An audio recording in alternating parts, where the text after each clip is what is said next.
Spoiler warning, Deltarune is an Undertale spin-off, so what did you expect? It is best experienced blind. You can download it for free. If you don't want to play it yourself, you can watch my playthrough of it. And obviously there might be some Undertale spoilers as well. You have been warned.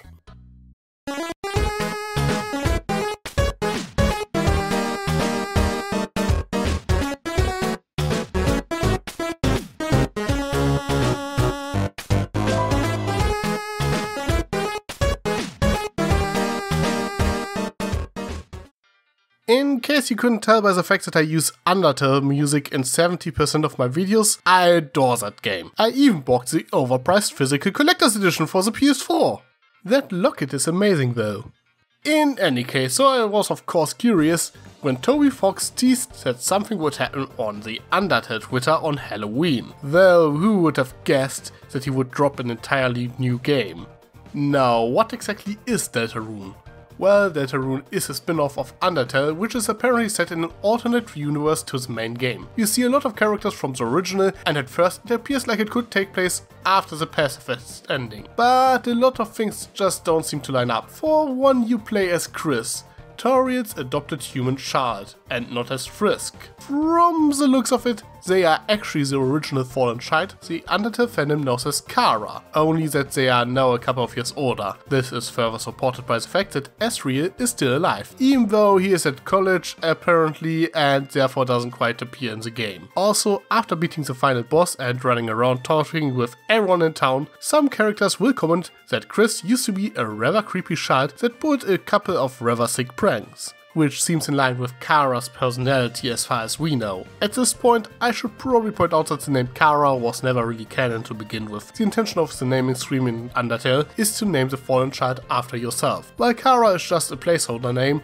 in the files within the game. The fact that the game calls it the true name when you give it to the fallen child is just part of Undertale's self-aware nature and should therefore be taken with a grain of salt. Now Chris goes to school and gets assigned to work on a group project with the local school bully Susie, and they somehow end up in the Dark Realm, a different world where so-called Darkeners live, where they team up with Ralsei, which is totally not an anagram of Asriel, to save the world. Well, not quite, because Susie doesn't really care about any of this at first and even plays the villain for a bit. Now the gameplay is overall rather similar to Undertale. You walk around the overworld solving a couple of puzzles, but there are no random encounters this time around. Instead you see the enemies on the map and they approach you before you enter a battle screen. The battle system itself plays pretty much like Undertale. You and your enemies take your turns, one after the other, and you can dodge enemy attacks in a bullet hell minigame. You can either fight or try to spare them performing certain actions. Only that you are now in control of multiple characters at the same time, and every character gets an action. This allows you to perform the action that calms your enemy down and spare them in the same turn. They also included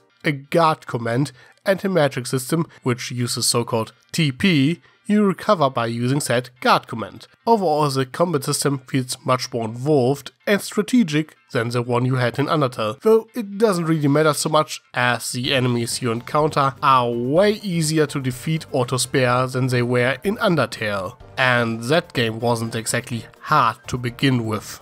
The 2 times I died during my playthrough of the story were the results of me underestimating the need to heal my characters and could have easily been avoided.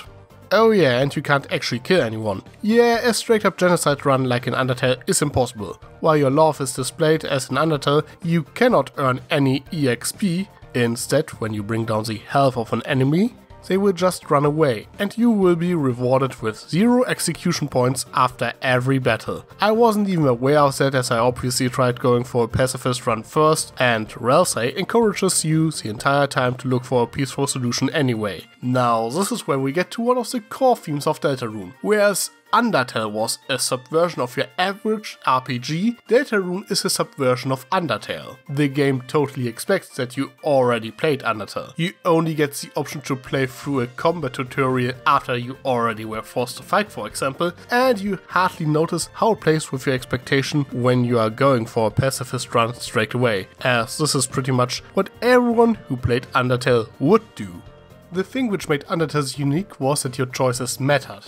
you had to follow a rather specific path of actions to get to the true ending. Whatever you did had consequences, and you can't even undo all of them by reloading your save file, or the game will at least call you out on it, whereas Deltarune makes it a point that your choices don't matter at all. You get to make some decisions, but none of them matter as you still end up at the same place regardless. Only a couple lines of dialogue will be different. Well, to be fair, there's a rather noticeable difference shortly before the end of the game, after you beat the final boss. If you have been nice to everyone and never tried to kill someone, you can talk to everyone like in the epilogue of an Undertale pacifist run. If you relied on violence, they pretty much chase you out of the realm, but it's only some dialogue you will miss. In the end, it doesn't affect the ending at all. What makes the absence of actual choice so effective, however, is how upfront the game is with you about it. The game starts with a character creation menu and only tells you after you have created your character and gave them a name that you don't actually have a choice in the matter and disregards it. It tells you that your choices are meaningless. This is a recurring theme, which is brought up in the dialogue as well. You get to make decisions that seem to be important,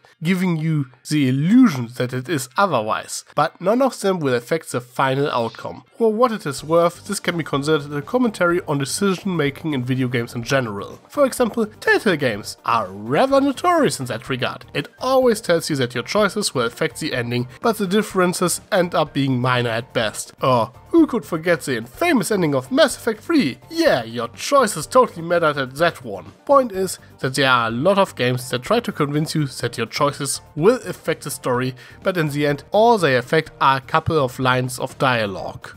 Deltarune goes out of its way to tell you that there isn't really any free will, which can be seen by the fact that Chris and Susie have been pulled into the Dark Realm to fulfill a prophecy, and they have no choice in the matter than to play along if they want to get home. And of course the world is ending if they don't.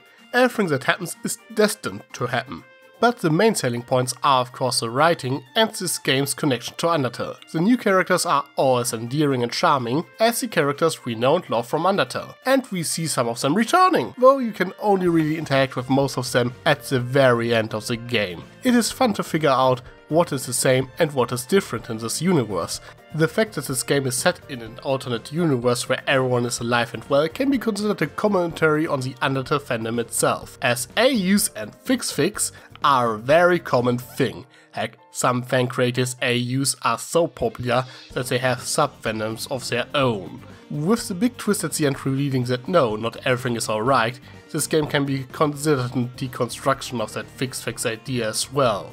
Well, besides that, this game is just funny as hell. It's been a while since I laughed so much while playing a game. That being said, remember how I said this game was a bit too easy? Well, it's Undertale, so of course there's a hidden boss fight that is almost as frustrating as Sans. Still haven't managed to beat Javel. So with that being said, let's wrap things up. Deltarune proves that Undertale wasn't just an accident. Doing a sequel to Undertale, one of the most unique games of the last decade, is a pretty tough task. But Toby Fox pulled it off. I am as invested in this game as I was into Undertale. It has a clever writing, the gameplay and visual designs have been improved. The worst thing you can say about this is that it is shorter than the original, but that criticism is kinda invalid considering A, you can download it for free, and B, it's only chapter 1. There's yet more to come and more to discuss. So yeah, if you thought you were done with Undertale, you are wrong. The ride will never end. But what about you? Have you already played Deltarune? Did you like it? Anything that bothered you? Do you want me to do more videos on Undertale and Deltarune? Let me know in the comments. I am Tricky Fox. Stay foxy. Sly as a fox, you got me under your spell. But you know I'll never tell that I know you know so well. Sometimes you can be too smart for your